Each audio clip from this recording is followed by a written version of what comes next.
Shalom. अधिकांश लोग मसीह का आशीर्वाद मानते हैं। मेरा नाम कैप्टन जोएल है। मैं इज़राइल यूनाइटेड इन क्राइस्ट का सदस्य हूँ। आज हम भारत और पाकिस्तान की सिद्धियों के रहस्य से पर्दा उठाएंगे।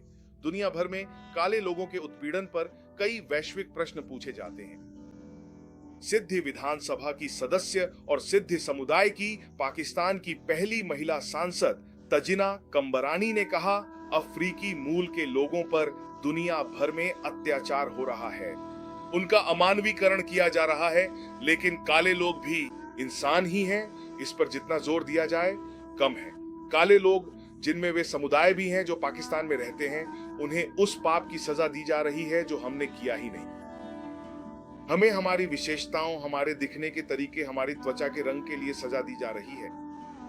हमें उस चीज के लिए सजा दी जा रही है जिसे हमने चुना ही नहीं।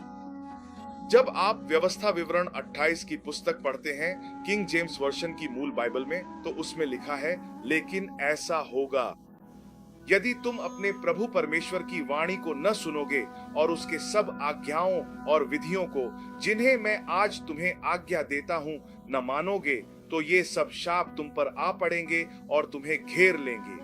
काले लोगों के वंशज, जिन्हें भारतीय महासागर दास व्यापार और ट्रांस अटलांटिक दास व्यापार के माध्यम से पूरी दुनिया में बिखेर दिया गया, उन्होंने परमेश्वर के शापों को झेला है। अपनी पहचान, अपनी संस्कृति, अपनी भाषा, अपने प्रियजनों को खो दिया है। वे उत्पीड़न, नस्लीय अन्याय और भेदभाव के शिकार रहे हैं। जैसे जैसे हम इस श्रृंखला में आगे बढ़ेंगे, हम देखेंगे कि भारत के सिद्दी और पाकिस्तान के सिद्दी किरचेस के रूप में सच्चे बाइबल के इस्राएली लोगों के अनुरूप हैं। व्यवस्था विवरण 28:16 में लिखा है, किरचे नगर में शापित होंगे और किरचे खेत में भी शापित होंगे। क्या आप सिद्दियों के इतिहास पर एक नजर डालेंगे? कभी वे गुजरात, भारत के शासन राज्य में शासन करते थे। उनकी अपनी एक विशिष्ट निशानी, कोट ऑफ आर्म्स थी। उनके पास अपनी मुहर, मुद्रा और सेना भी थी। आज सिद्दी लोग जंगलों में या फिर गोवा, गुजरात, कर्नाटक, महाराष्ट्र और तेलंगाना में बेहद गरीबी में रहते हैं, जहां उनके साथ भेदभाव किया जाता है और उन्हें निम्न जाति व्यवस्था का भी सामना करना पड़ता है।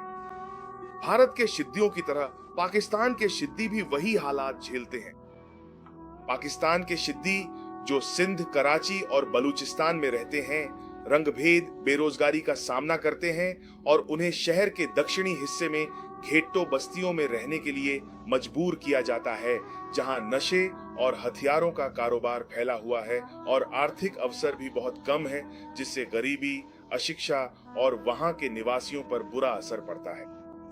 मेरियम डिक्शनरी के अनुसार घेट्टो का अर्थ है शहर का वह इलाका जहां कभी यहूदियों को जबरन बसाया जाता था। यह अभिशाप आज भारत के तथाकथित सिद्दी, हबशी और काफिरों तथा पाकिस्तान के सिद्दियों पर पूरी तरह लागू होता है। अब आइए फील्ड का अभिशाप, कर्स ऑफ द फील्ड पर नजर डालते हैं।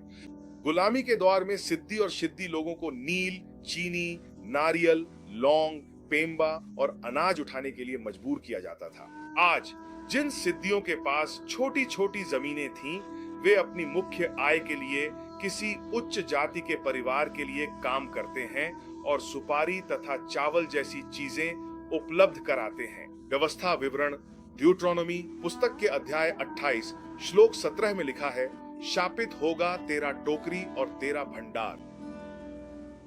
सिद्दियों ने भारत की आर्थिक तरक्की की दौलत का अनुभव नहीं किया है, बल्कि वे उच्च बेरोजगारी दर से जूझते रहे हैं। आमतौर पर रोजाना केवल 50 रुपए की दिहाड़ी कमाते हैं, जो कि लगभग 62 सेंट अमेरिकी मुद्रा के बराबर है, जबकि भारत सरकार ने उन्हें नौकरियों और शिक्षा की गारंटी देने का वादा किया था।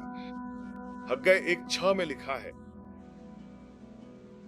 तुमने बहुत बोया पर थोड़ा ही पाया, तुम खाते हो पर तुम्हारे पास पर्याप्त नहीं है, तुम पीते हो पर तृप्त नहीं होते, तुम कपड़े पहनते हो लेकिन कोई भी गर्म नहीं रहता, और जो मजदूरी कमाता है वह मजदूरी ऐसे थैले में डालता है जिसमें छेद है। सिद्दी और शीटी समुदाय के व्यवसाय, कृषि उपकरणों तक पहुंच और मछली पकड़ने के लिए नावें, ये सब उन श्रापों के कारण प्रभावित हुए हैं जो परमेश्वर ने उनके अपने नियमों की अवज्ञा के लिए उन पर लगाए।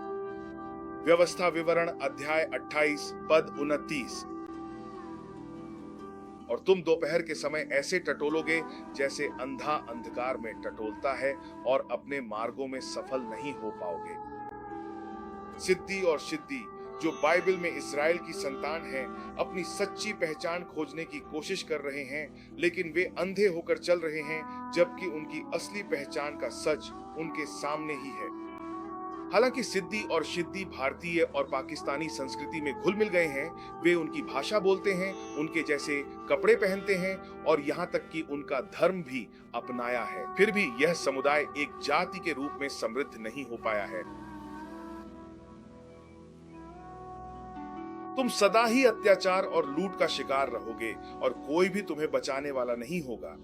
हालांकि शिद्दी 2019 में अनुसूचित जाति बन गए हैं और शिद्दी पाकिस्तानी संस्कृति में भी स्वीकार किए जा चुके हैं, फिर भी वे हिंसा, अत्यधिक भेदभाव, शिक्षा की कमी, वित्तीय सहायता की कमी और आवास की कमी जैसी समस्याओं से जूझ रहे हैं। कई शिद्दी और शिद्दी कार्यकर्ताओं ने वित्तीय सहायता प्राप्त करने, स्कूल बनाने, सरकारी सहायता या यहाँ तक कि भोजन प्राप्त करने की कोशिश की है, लेकिन वे सफल नहीं हो पाए हैं। सिद्दियों को कोई नहीं बचा सकता सिवाय ब्लैक मसीहा यीशु मसीह के।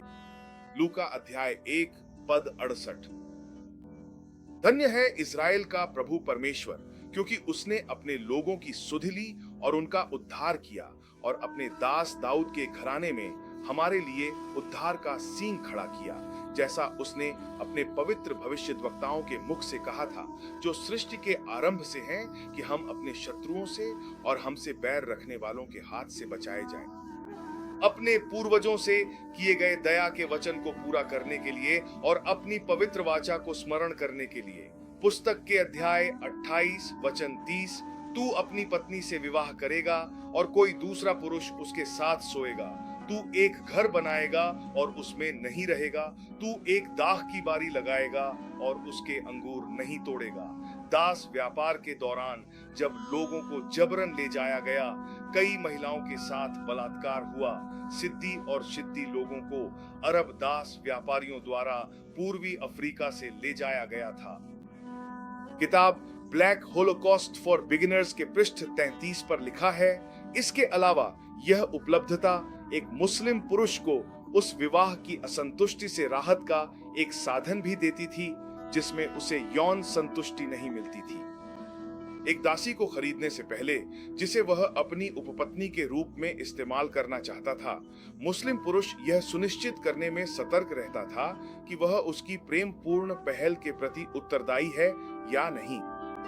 ये सब दास बाजारों में विशेष रूप से बनाए गए निजी कक्षों में किया जा सकता था, जहां संभावित खरीदार महिला दासियों की निकटता से जांच पड़ताल कर सकते थे।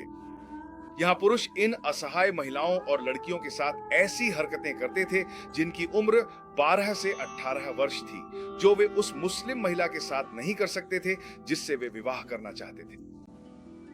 व्यवस्था विवरण अध्याय 28 श्लोक 37। और तू बन जाएगा और आश्चर्य, एक कहावत और उपहास का विषय उन सभी राष्ट्रों के बीच जहां जहां प्रभु तुझे ले जाएगा। सित्ती और शिट्टी जो शेम वंश के बंटू लोग हैं, उन्हें हमेशा बाइबल के यहूदी या इज़राइल की संतान के रूप में जाना जाता था, जैसा कि बाइबल में उल्लेख है। एक पुस्तक में general history of Africa volume 5, जो 16वीं से 18वीं शताब्दी तक की है, में लिखा है, गुजरात से ज्यादा दूर नहीं है जंजीरा द्वीप, जो प्राचीन काल में उत्तर पश्चिमी भारत की समृद्ध व्यापारिक गतिविधियों का हिस्सा था, जिसमें आज का बॉम्बे और खाल खिंड तट भी शामिल है। यदि स्थानीय परंपराओं पर विश्वास किया जाए तो जंजीरा के नगरों का वंश उन अफ्रीकियों से जुड़ा है जो 1489 में गुजरात से आए थे। ये काले यहूदी थे, अफ्रीकी गुलामों के वंशज, जहां मैंने सावधानी छोड़ी थी। और दक्षिण भारत का केरल। शास्त्रों के अनुसार भगवान ने कहा कि सिद्दी और शिद्दी एक कहावत बन जाएंगे, जिसका अर्थ है कि उन्हें दूसरी राष्ट्रीयता कहा जाएगा। सिद्दी और शिद्दी का अर्थ है एक काला गुलाम। व्यवस्था विवरण अध्याय 28 श्लोक 48। इसलिए तू अपने शत्रुओं की सेवा करेगा, जिन्हें प्रभु तेरे विरुद्ध भेजेगा, भूख में, प्यास में, नग्नता में और हर चीज की कमी में। और वह तेरी गर्दन पर लोहे का जुआ रखेगा, जब तक कि वह तुझे नष्ट न कर दे। क्योंकि उन्होंने भगवान की आज्ञाओं का उल्लंघन किया, सिद्धि और शिद्धि समाज के सबसे निचले स्तर पर होंगे और ऐतिहासिक रूप से अरबों और उप सहारा दास व्यापार में, साथ ही भारत में भी भोजन, पानी और कपड़ों के लिए सेवा करेंगे। किताब a the black holocaust for beginners में लिखा है, कैदियों को पूरे देहात में जबरन चलाया जाता था जब अरब दास व्यापारी और अधिक कैदियों को इकट्ठा करते थे।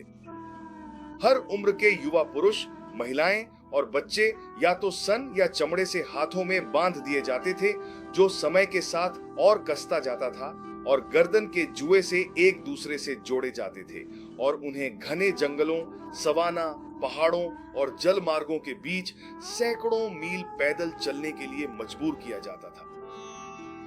सेना की जांच 28 के 64 पर करें। और प्रभु तुझे सारी जातियों में पृथ्वी के एक छोर से दूसरे छोर तक तितर बितर कर देगा, और वहां तू अन्य देवताओं की सेवा करेगा, जिन्हें न तो तू जानता है और न ही तेरे पूर्वज जानते थे, यहां तक कि लकड़ी और पत्थर के भी। बाइबल की भविष्यवाणियों के अनुसार सिद्धि और शिद्धि भारत और पाकिस्तान में तितर बितर कर दिए जाएंगे। वहां उन्हें हिंदू धर्म अपनाने के लिए मजबूर किया जाएगा, जिसमें कई देवताओं की पूजा करनी होगी, ईसाई धर्म जिसमें लकड़ी का क्रॉस है, और इस्लाम जिसमें काबा का पत्थर है, की पूजा करनी होगी। व्यवस्था विवरण अध्याय 28 श्लोक 68। और प्रभु तुझे फिर से जहाजों के द्वारा मिस्र में ले जाएगा। वैसे जहां भी मैंने तुझसे कहा है, तू उसे फिर कभी नहीं देखेगा, और वहां तुझे अपने शत्रुओं के हाथों दास और दासी के रूप में बेचा जाएगा, और कोई तुझे नहीं खरीदेगा। क्या तुम देख रहे हो इन्हें? और शीनी का 5वां प्रवचन आइए देखें। दी ब्लैक होलोकॉस्ट, पृष्ठ 40। 7वीं शताब्दियों के दौरान 900 से 1600 ईस्वी तक प्रारंभिक अरब दास व्यापार में टंगियर, केन्या और झांझीबार के बीच हिंद महासागर पार करते समय सैकड़ों हजारों अफ्रीकी मारे गए। अरब दास जहाजों में 200 से 400 बंदी अफ्रीकियों को ले जाया जाता था। इन्हें या तो खुले डेक पर या डेक के नीचे बिना लिंग या उम्र की परवाह किए, बिना स्वच्छता या भोजन की गुणवत्ता की चिंता किए गिट्ठा कर रखा जाता था। यह यात्रा झांझीबार पहुंचने में 1 दिन भी ले सकती थी या 2 हफ्ते भी लग सकते थे। किसी भी स्थिति में वहां पर्याप्त भोजन नहीं था और कोई स्वास्थ्य सहायता नहीं थी। इसलिए अफ्रीकी जीवन की हानि औसतन मूल मानव माल का लगभग आधा थी। तो मैं फिर से कहूंगा, इसलिए इजरायलियों की हानि जीवन की औसतन मूल माल का लगभग आधा था। तो आप मुझे बताइए, क्या भारत और पाकिस्तान के सिद्धि और शिद्धि सिर्फ अफ्रीकी गुलाम हैं, या वे परमेश्वर के चुने हुए लोग, इस्राएल की संतान हैं?